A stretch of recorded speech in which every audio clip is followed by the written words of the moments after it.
지난 금요일 양대 지수는 엇갈리는 흐름을 보였습니다. 코스피는 IT 매물이 대거 출회가 됐고요. 또 갤럭시 S4 공개 이후에 차익 매물이 실현이 되면서 외국인의 매도 공세가 뚜렷했었는데요. 1980선까지 떨어졌습니다. 1986선에 마감하는 모습이 포착이 됐고요. 반면에 코스닥 시장은 상승 흐름을 이어갔습니다. 3년 10개월 내 최고치를 경신했는데요. 554선에 거래를 마감했습니다. 그럼 먼저 유가증권 시장에서의 수급 동향부터 살펴보도록 하겠습니다. 네, 유가증권 시장에서는 외국인의 매도로 지수가 하락했습니다. 외국인이 5,697억 원 매도했고요. 개인과 기관이 매수하는 흐름이 포착이 됐습니다. 이어서 코스닥 시장에서의 수급 동향도 살펴보시죠. 외국인과 기관의 쌍끌이 매수가 지수 상승을 견인했습니다. 외국인이 90억 원, 기관이 175억 원 매수하는 흐름이었고요. 개인만이 순매도했습니다. 이어서 지수 선물의 흐름까지 살펴보겠습니다. 선물 6월물입니다. 소폭 하락하면서 마무리가 됐었는데요. 외국인이 6,888계약 매도했고요. 개인과 기관은 매수하는 흐름이었습니다. 이렇게 장이 마감이 됐었는데요. 외국인과 기관은 어떤 종목을 중심적으로 매매했었는지 순매수 그리고 순매도 상위 종목부터 살펴보도록 하겠습니다.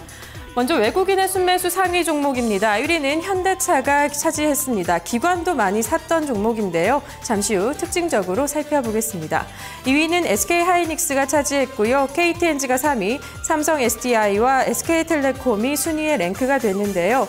SK하이닉스 같은 경우는 외국인이 연일 매수세를 이어가고 있습니다. 9거래일째 매수 흐름이 이어가지고 있고요. 2분기에도 디램 업황이 개선될 것이다라는 전망이 긍정적으로 작용을 했습니다. 반면 주가는 좀 약세를 보였고요. 이어서 삼성 SDI는 갤럭시 S4 출시 후에 좀 혜택을 받을까 싶었더니 그 흐름이 이어지지 못했습니다. 3%대 조정을 받는 모습이었습니다. 이어서 기관의 순매수 상위 종목도 살펴보겠습니다. 삼성전자를 기관이 가장 많이 샀습니다. 그리고 자동차주가 다 랭크가 됐는데요. 기아차와 현대차, 현대모비스가 기관이 많이 샀던 종목에 이름을 나란히 올렸습니다.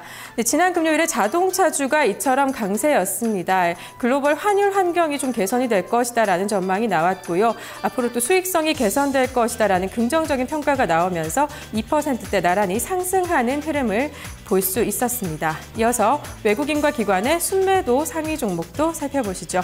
외국인이 가장 많이 팔았던 종목부터 보겠습니다. 삼성전자를 가장 많이 팔았습니다. 갤럭시 S4가 공개가 됐는데요. 상승 모멘텀이 되지는 못했습니다. 주가가 2%대 하락하는 모습이 포착이 됐고요. 2위는 한국전력, 3위는 LG화학이 랭크가 됐습니다. 두 종목 모두 잠시 후 특징적으로 살펴보겠습니다.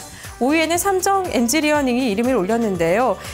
지난 14일에 그 해외 수주에 대한 호조가 있었습니다만 상승 모멘텀이 되지는 못했습니다. 3%대 하락하는 모습이었고요.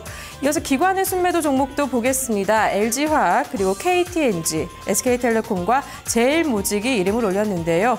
네, KTNG와 이 SK텔레콤 같은 경우는 외국인과 기관의 수급이 뚜렷하게 엇갈리는 종목입니다. 외국인은 매수세를 이어가고 있고요. 기관은 매도 공세를 연이 펼치고 있는데요. KTNG 같은 경우에는 이 담배값 인상이라는 이슈에 따라서 주가가 상승과 하락을 반복하고 있는 특징을 보이고 있고요. SK텔레콤 같은 경우는 이 새 정부가 출시하면서 통신 정책이 조금 변화하면서 이 마케팅 비용이 좀 줄어들면서 앞으로 실적이 개선될 것이다라는 긍정적인 평가가 나와 있습니다. 하지만 지난 금요일에는 약세를 보이면서 마감을 했습니다. 그럼 이어서 외국인과 기관의 순매수 특징주부터 살펴보겠습니다. 외국인과 기관의 순매수 특징주는 현대차입니다. 공동으로 매수세를 이어가는 모습이 특징적이었는데요. 먼저 주가 흐름부터 살펴보시죠. 네, 현대차의 주가 흐름입니다. 3.77% 오르면서 22만 원의 거래를 마감하는 모습을 볼 수가 있었습니다. 네, 앞서 말씀드렸었죠. 자동차주가 지난 금요일엔 전반적으로 강세였습니다. 현대차 같은 경우는 중국 시장에서의 딜러망 확장 소식이 있었고요. 또 경쟁업체인 혼다가 세계 시장에서 리콜을 하겠다라는 소식이 호재로 작용을 했습니다. 네, 앞으로 긍정적인 흐름을 좀 이어갈 것으로 전망이 되고 있습니다.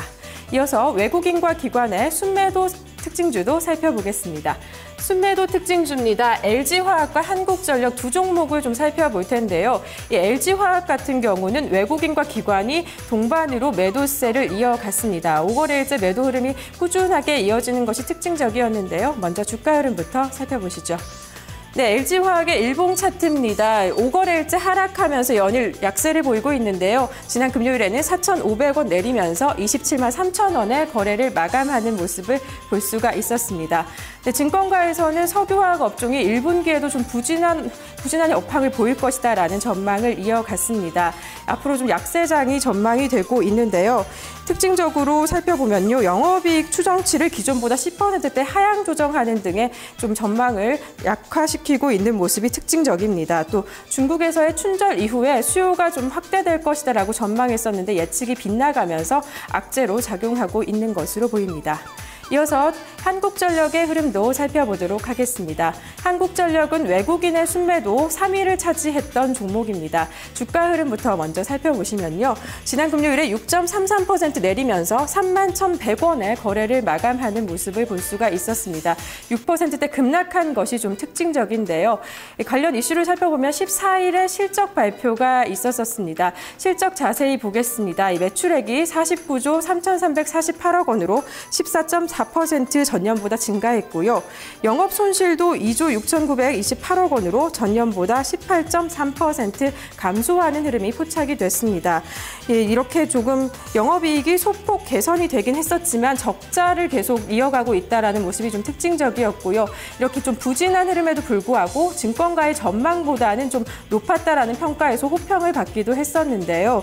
앞으로의 전망이 더 좋습니다. 올해는 영업이익이 흑자로 전환할 것이다라는 긍정적인 평가가 이어지고 있는데요. 그 이유를 살펴보면 전기요금이 인상이 됐고요. 또 원화 강세에 따라서 앞으로 긍정적인 흐름을 이어갈 것으로 보입니다.